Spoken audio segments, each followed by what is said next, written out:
Break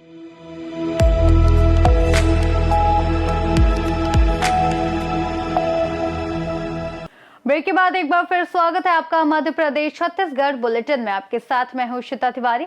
इस bulletin में बात करेंगे इंदौर की, जहां राजपूत समाज युवा चेतना मंडल द्वारा युवक युवती परिचय सम्मेलन एवं समाज सेवी समाज रत्न से हुए सम्मानित। आगे बात करेंगे सिंगरौली की, जहां माणा थाना क्षेत्र में अवैध रेत परिवहन का आरोप, तेज रफ्तार ट्रैक्टर बने जानलेवा। ऐसी तमाम खबरों पर आगे विस्तार से करेंगे चर्चा। बलरामपुर जिले के बसंतपुर थाना क्षेत्र में पुलिस ने अवैध मादक पदार्थ के खिलाफ बड़ी कार्रवाई की। आरोपियों द्वारा नारियल के भूसे में छिपाकर गांजा ट्रक के माध्यम से परिवहन किया जा रहा था। बसंतपुर पुलिस ने मामले में छापा मारकर 3 आरोपियों को गिरफ्तार किया और ट्रक के साथ गांजा जब्त किया। बरामद गांजे की अनुमानित कीमत लगभग 6 करोड़ रुपए बताई जा रही है। पुलिस के अनुसार आरोपी गांजा को उड़ीसा से राजस्थान ले जा रहे थे, लेकिन पुलिस की सक्रियता और समय पर कार्रवाई के कारण उनका ये प्लान असफल रहा। बसंतपुर पुलिस को इस कार्रवाई को बड़ी सफलता मानी जा रही है। दिनांक 28 दिसंबर की दरमियानी रात में हमें मुखबिर से सूचना प्राप्त हुई। थाना बसंतपुर क्षेत्र जिला बलरामपुर के धनवार बॉर्डर के आसपास जो है एक ट्रक है, जिसके अंदर कुछ अवैध मादक पदार्थ लोड है। इसी के तारतम्य में हमारी जो बसंतपुर थाने की टीम थी, उसके द्वारा वहां पर चेकिंग किया गया। चेकिंग के दरमियान एक गाड़ी जिसका पासिंग राजस्थान का था, उस गाड़ी को चेक किया गया था। गाड़ी के जो ड्राइवर्स थे उनसे पूछताछ की गई थी और गाड़ी के चेकिंग में ये पता चला था कि उस गाड़ी के अंदर कुछ गांजा जो है, गांजा या उसके जैसा पदार्थ जो है वो लोडेड। और इसी के तारतम्य में जब कंफर्मेशन हुआ, उसके बाद एनडीपीएस एक्ट के तहत जो है कार्रवाई शुरू की गई थी और कार्रवाई के बाद कुल 1198.460 किलोग्राम अवैध मादक पदार्थ गांजा जो है वो बरामद किया गया है और साथ ही एक संलिप्त टाटा ट्रक वाहन को भी वहां से बरामद किया गया है। इस पूरे घटनाक्रम को अंजाम देने वाले 3 आरोपी जो है, जो कि उत्तर प्रदेश से बिलोंग करते हैं, उन्हें विधिवत सम्मत गिरफ्तार किया गया है। और बलरामपुर से सीनियर संवाददाता मुकेश सिंह की रिपोर्ट। दीपाडी कला में आयोजित हिंदू सम्मेलन कार्यक्रम सफलतापूर्वक संपन्न हुआ। ये कार्यक्रम शिशु मंदिर स्कूल के परिसर में आयोजित किया गया, जिसमें भारी संख्या में विद्यार्थी, स्थानीय लोग और विभिन्न आयु वर्ग के नागरिक शामिल हुए। सरपंच संघ के अध्यक्ष बुद्धना राम ने मीडिया को बताया कि कार्यक्रम में बच्चों, युवाओं और बुजुर्गों ने बढ़ चढ़कर भाग लिया। आसपास के क्षेत्र के लोग और स्थानीय जनप्रतिनिधि भी उत्साह के साथ इसमें उपस्थित रहे। सम्मेलन में पारंपरिक वेशभूषा और सांस्कृतिक प्रस्तुतियां भी दी गई, जिन्हें दर्शकों ने काफी सराहा। आयोजन समिति ने सफल कार्यक्रम के लिए सभी प्रतिभागियों को बधाई और शुभकामनाएं दी। कार्यक्रम का समापन प्रसाद वितरण के साथ हुआ। बलरामपुर से सीनियर संवाददाता मुकेश सिंह की रिपोर्ट। शासकीय अधिकारियों और कर्मचारियों की हड़ताल के चलते छुरिया के कार्यकालों में कामकाज पूरी तरह प्रभावित हो गया है। 3 दिवसीय हड़ताल में जनपद पंचायत, तहसील कार्यालय और स्कूलों में अधिकांश शिक्षक और कर्मचारी अनुपस्थित रहे, जिससे पढ़ाई और सरकारी सेवाएं बाधित हुई हैं। शासकीय अधिकारी कर्मचारी लंबे समय से अपनी 11 सूत्रीय लंबित मांगों को लेकर चरणबद्ध आंदोलन कर रहे हैं। छत्तीसगढ़ कर्मचारी अधिकारी फेडरेशन के बैनर तले 29 से 31 दिसंबर तक ये काम बंद, कलम बंद हड़ताल जारी है। इसके चलते जनपद पंचायत और तहसील कार्यालय में कुर्सियां और टेबल खाली पड़े दिख रहे हैं और कार्यालयों में सन्नाटा पसरा हुआ है। स्कूलों में शिक्षक न होने के कारण पढ़ाई पूरी तरह प्रभावित हुई है। छुरिया से सीनियर संवाददाता राधेश्याम शर्मा की रिपोर्ट। राजपूत समाज युवा चेतना मंडल इंदौर के तत्वावधान में समाज हित में विगत 32 वर्षों से निरंतर आयोजित किए जा रहे अखिल भारतीय निःशुल्क युवक युवती परिचय सम्मेलन का भव्य आयोजन इंदौर में संपन्न हुआ। मंडल के अध्यक्ष ठाकुर सुनील सिंह ओमट ने जानकारी देते हुए बताया कि इस सम्मेलन में देश भर से राजपूत समाज के युवक युवतियां पारंपरिक वेशभूषा में उत्साहपूर्वक शामिल हुए। कार्यक्रम का शुभारंभ श्री राम स्तुति, दीप प्रज्वलन एवं माल्यार्पण के साथ हुआ। कार्यक्रम के मुख्य अतिथि मध्य प्रदेश किसान मोर्चा के अध्यक्ष जयपाल सिंह चावड़ा रहे।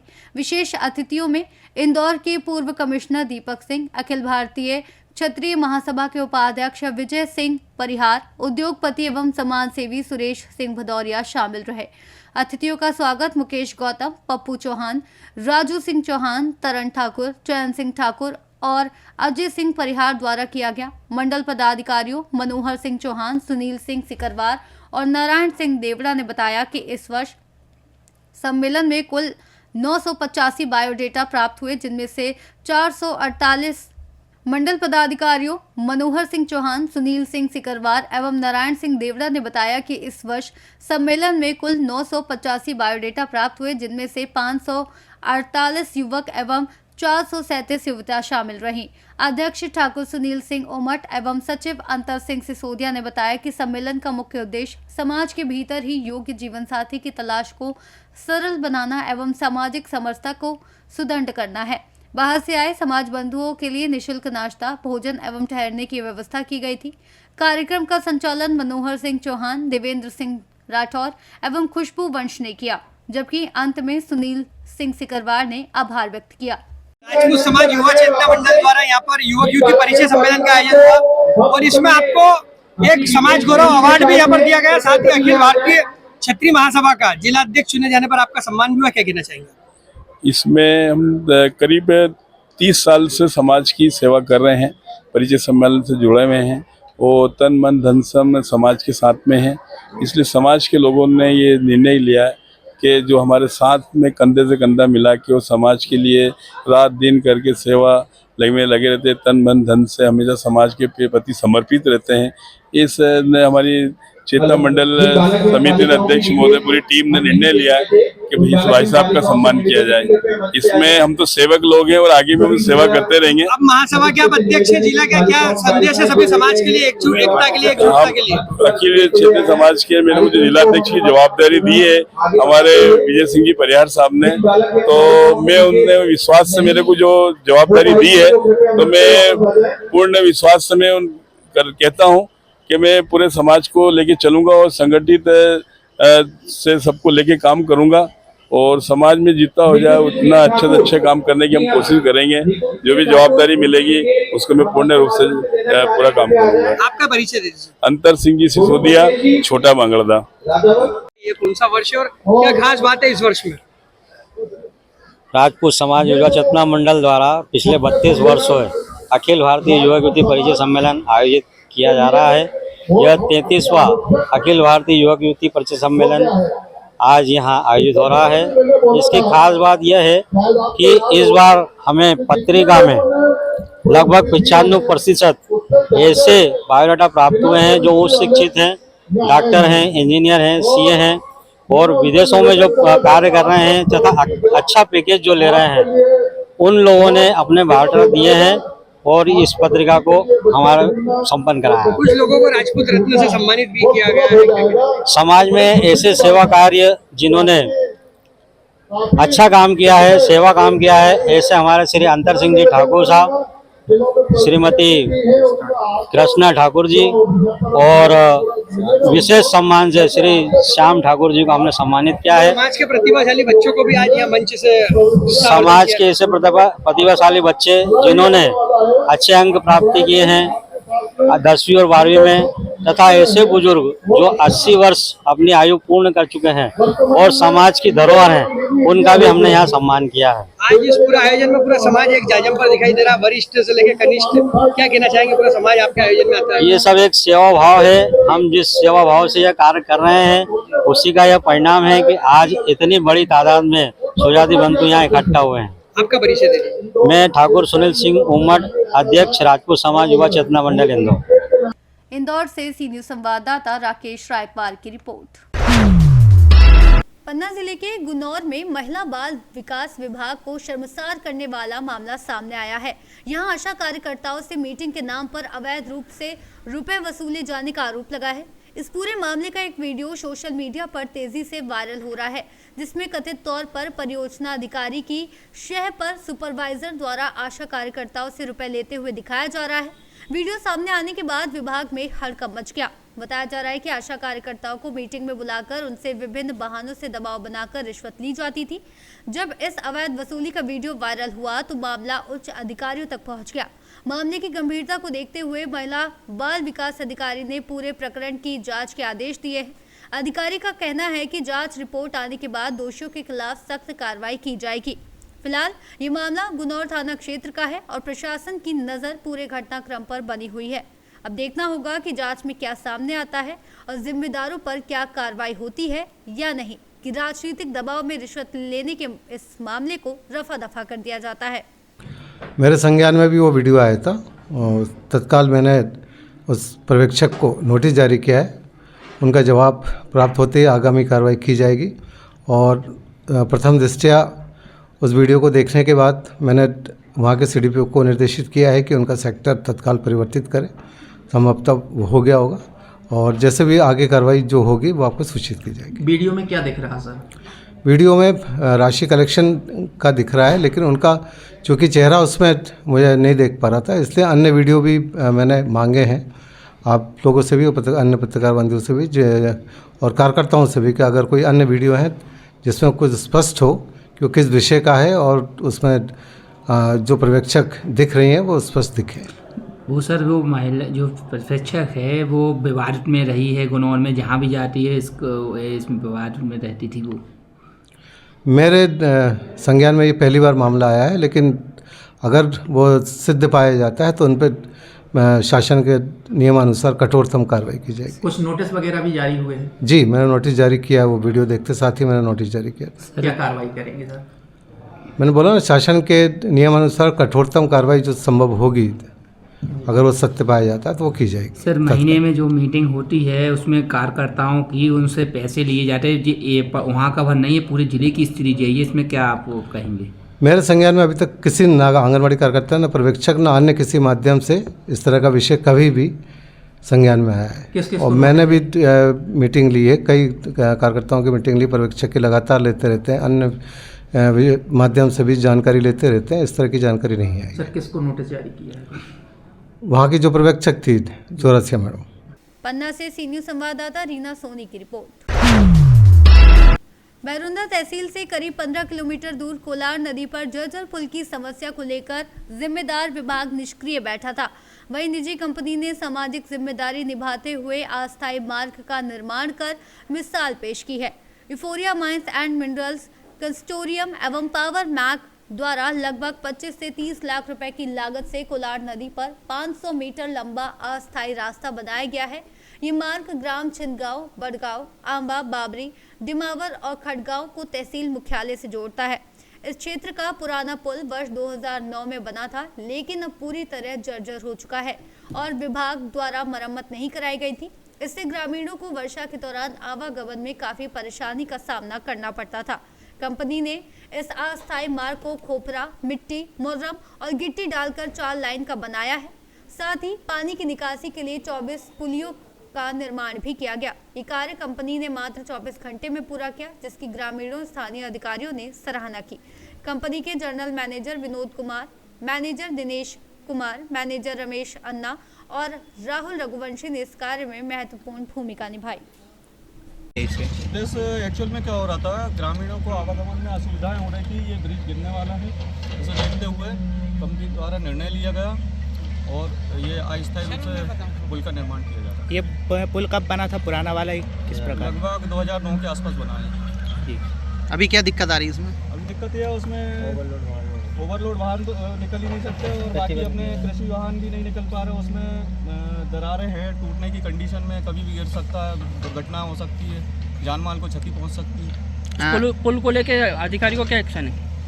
अधिकारियों का तो अब ग्रामीण लोग देखेंगे उनके हिसाब से। कितने ग्रामीण गाँव यहाँ इस मार्ग से जोड़ते हैं? 8 से 10 गाँव लगते हैं, जैसे छिदगांव है, आंबा है, बड़गांव है, डिमावर है, बाबरी का भी आवागमन यहीं से है, क्योंकि मेन जो हाईवे रोड बन रहा है वो भी बेकार हो चुका है, तो सबका आवागमन यहीं से। अभी जो ब्रिज निर्माण किया जा रहा है कितनी लागत का लगभग 25 से 30 लाख। कितने मीटर का है ये मार्ग? ये 300 से 500 की अप्रोक्स में है, चौड़ाई भी है इसकी लगभग 4 लेन के आसपास बना रहे हैं हम इसको। कितनी पुलियाँ डली हैं, क्या है इसमें? लगभग 25 से 30 पुलियाँ हैं। मेरा नाम उदयराम कुशवाहा, अभी वर्तमान में सरपंच हूँ ग्राम पंचायत छिदगांव का चीज। आपके गांव में एक निजी कंपनी द्वारा ये ब्रिज बनाया जा रहा है, तो क्या फ़ायदा है इससे गांव को? गांव को सारा फायदा, इससे 10-12 गांव लगे हुई है, सभी को फायदा इससे। जिस प्रकार आपके गांव का ये ब्रिज है जो क्षतिग्रस्त हो गया है, तो इसको लेके आपने प्रशासन से कोई लिखित शिकायत की है? इसके लिए अब हुआ है, अभी 4 दिन पहले इसके लिए शिकायत दे दी हमने। प्रशासन ने क्या आश्वासन दिया इसको लेकर? अपने लिए बनाने का बोला। और अभी तो हमारे रेत वाले कंपनी से चल रहा है ये कार्यक्रम सारा उन्हीं के उससे हो रहा है। इससे कितने गांव लगे हुए हैं जिसको इससे दिक्कत 10 आ से सकती है 12 अगर? गाँव लगे हुए हैं। तो सभी वाहन लगभग यहीं से निकलते हैं? जी स्कूल बसें भी हैं? हाँ, स्कूल बसें भी है, गांव के ग्रामीण लोगों का भी सारा मंडी आना जाना सभी। अगर जैसे कंपनी अगर इस ब्रिज का निर्माण नहीं करती तो गांव वालों को क्या परेशानी होती? गांव की परेशानी ये रहती है, वो घूम कर आना जाना पड़ता है उनको। लगभग कितने किलोमीटर का फेर पड़ता है? यहाँ से कम 40 किलोमीटर 40 घूमने के जाना पड़ता है। कहीं ना कहीं कंपनी के ये ब्रिज निर्माण कर रही है, उससे गाँव वालों को फायदा है। हाँ, गाँव वाले का फायदा है। बैरुंदा से सी न्यूज संवाददाता संजय कलमोर की रिपोर्ट। सिंगरौली जिले के माड़ा थाना क्षेत्र में इन दिनों अवैध रेत परिवहन का मामला सुर्खियों में है। क्षेत्र में रेत से लदे ट्रैक्टर तेज रफ्तार से सड़कों पर दौड़ते नजर आ रहे हैं, जिससे आम लोगों की जान को खतरा बना हुआ है। स्थानीय लोगों के अनुसार रेत से भरे ट्रैक्टर इतनी तेज गति से चलते हैं कि सामने यदि कोई वाहन या राहगीर आ जाए तो बड़ा हादसा हो सकता है। ग्रामीणों में इसे लेकर भय और नाराजगी का माहौल है। सूत्रों से मिली जानकारी के अनुसार माड़ा थाना क्षेत्र में अवैध रेत परिवहन को लेकर ट्रैक्टर मालिकों से कथित तौर पर प्रति ट्रैक्टर 25,000 रुपए प्रतिमाह लिए जाने का आरोप लगाया जा रहा है। सूत्रों का कहना है कि इस कथित व्यवस्था की जिम्मेदारी थाने में पदस्थ पुलिसकर्मी राजकुमार सिंह और आविद को सौंपी गई है। हालांकि इस संबंध में पुलिस प्रशासन की ओर से कोई आधिकारिक पुष्टि नहीं की गई है। बताया जा रहा है कि ट्रैक्टरों को चलाने वाले कई चालक नाबालिग या बिना लाइसेंस के हैं जो रात भर ट्रैक्टर चलाते हैं। इससे सड़क सुरक्षा को लेकर गंभीर सवाल खड़े हो रहे हैं। स्थानीय नागरिकों का कहना है कि जिले में अवैध रेत खनन और परिवहन खुलेआम जारी है, लेकिन अब तक कोई ठोस कार्रवाई नजर नहीं आई। अब देखना यह है कि सिंगरौली कलेक्टर और खनिज विभाग के अधिकारी इस पर कब और क्या कदम उठाते हैं। माड़ा थाना क्षेत्र सिंगरौली से सी न्यूज संवाददाता मिथिलेश कुमार यादव की रिपोर्ट। टीकमगढ़ नगर पालिका परिषद द्वारा नगर की दुकानों के किराए में भारी वृद्धि के प्रस्ताव को लेकर विरोध जारी है। नगर पालिका परिषद ने 5 सदस्यीय टीम गठित कर किराया बढ़ाने का प्रस्ताव पारित किया था, जिस पर दुकानदारों ने गांधी चौराहे पर प्रदर्शन किया और कलेक्ट्रेट पहुंचकर कलेक्टर विवेक शोतिया को ज्ञापन सौंपा। दुकानदारों का आरोप है कि नियमों के विरुद्ध उनकी दुकानों का किराया 20 गुना से अधिक बढ़ा दिया गया है, जिसका वे कड़ा विरोध करते हैं। उन्होंने मांग की कि इस कमेटी को भंग कर 10 सदस्यीय नई कमेटी का गठन किया जाए और किराए में की गई वृद्धि को कम से कम किया जाए। व्यापारियों ने नगर पालिका अध्यक्ष समेत अन्य अधिकारियों पर गंभीर आरोप लगाए। प्रदर्शन में भारतीय जनता पार्टी के कुछ पार्षद और नगर पालिका प्रतिपक्ष नेता अभिषेक खरे भी मौजूद थे। आवेदन दिया व्यापारियों के साथ में, क्या पूरा मामला है? विषय है कि अभी कुछ दिन पूर्व आपने देखी नगर पालिका की बैठक हुई थी। उस परिषद की बैठक में एक प्रस्ताव आया था किराया वृद्धि दुकानों की शहर की। उस पर हम सभी 17 पार्षद हैं, भारतीय जनता पार्टी के पार्षद और कुछ कांग्रेस के पार्षद ने, उन्होंने भी आपत्ति दर्ज कराई हुई। कहा है कि जो उन्होंने स्कील बना के दिया था, जिन दुकानों का 300 से सीधे 3,000 या 5,000 तक ले गए थे, उस पर हम लोगों ने विरोध किया। उस पर तय हुआ कि पहले समिति बनेगी, समिति समीक्षा करेगी कितना उचित है, क्या नियम है, क्या कानून है। लेकिन उन्होंने प्रस्ताव जो हम सामने लिए हैं, आप देखिए इसमें सीधा पारित लिख दिया इसको, जबकि पारित नहीं किया गया था। और गलत तरीके से किराए की वृद्धि करने का जो प्रयास किया है, इस पर हम लोगों को आपत्ति थी। समिति भी कैसी बनाई, उसमें 4 कांग्रेस के पार्षद है, 1 भाजपा का है। यानी कि यदि उससे भी पारित करते हैं तो ये दिखाने का प्रयास है कि भाजपा की भी सहमति है। एक नियमबद्ध तरीके से 6 लोगों की समिति बनाते, 3 भाजपा के होते, 3 कांग्रेस के होते। ये हम लोगों का तर्क था। प्रदर्शनी का भी एक विषय था। हम लोगों ने उस दिन सीएमओ महोदय से आग्रह किया था कि प्रदर्शनी के विषय को जोड़ा जाए और प्रदर्शनी शहर में न लगाई जाए। ट्रैफिक व्यवस्था भी सुचारू रूप से चलेगी और व्यापारी भी, हमारे व्यापारी भाई भी परेशान नहीं होंगे। ये दोनों विषय थे। हम लोगों ने ज्ञापन दिया है, 7 दिन की चेतावनी है व्यापारी भाइयों के। हम सभी साथ है पूरे पार्षद। यदि इसको वापस नहीं लिया जाता है तो आंदोलन के लिए बाध्य करेंगे ही। देश की मनमानी नहीं चलने देंगे हम लोग। तो नगर पालिका की दुकानों को लेकर जो पैसे बढ़ाए गए, कितने बढ़ाए गए? जिसका किराया 300 था उनका 3,000, जिनका 500-600 था उनका 5,000। इतनी वृद्धि किसी भी कानून में व्यवस्था है नहीं ऐसा होने की। तो यही हम लोगों ने कहा था कि हम सभी पार्षद भी इसका एक कलेक्टर महोदय को लिख के दे रहे हैं, लिख के देंगे। जिस तरीके से नगर पालिका में नियमों कानूनों को ताक पर रखे काम किया जा रहा है, इसको लेकर के आप ये कहेंगे कि नगर पालिका में काला कानून है? एकदम। ये तो हम लोग हमेशा बोलते हैं, उस दिन बैठक में भी सुना था, आज ही बोल रहे हैं काला कानून। जो प्रस्ताव गिर गया है वो परिषद में बैठक में पारित कर देना, ये तो काला कानून है ही, ये तो नियम विरुद्ध है ही, ये तो अवहेलना है, कानून की अवहेलना है। ये बड़ा अपराध है जो अध्यक्ष करता है बार बार, हर बार हम लोग बोलते हैं। यही हम लोग सब बताने के लिए आज आए हैं व्यापारियों के साथ। किसी कीमत पे इस तरीके से किराया नहीं बढ़ने देंगे, हम सबका निर्णय है, हम लोग उनके साथ हैं। टीकमगढ़ से सी न्यूज संवाददाता राजेंद्र कुमार श्रीवास्तव की रिपोर्ट। फिलहाल मध्य प्रदेश छत्तीसगढ़ बुलेटिन में इतना ही। देश और दुनिया की तमाम बड़ी खबरों के लिए आप देखते रहिए सी न्यूज भारत।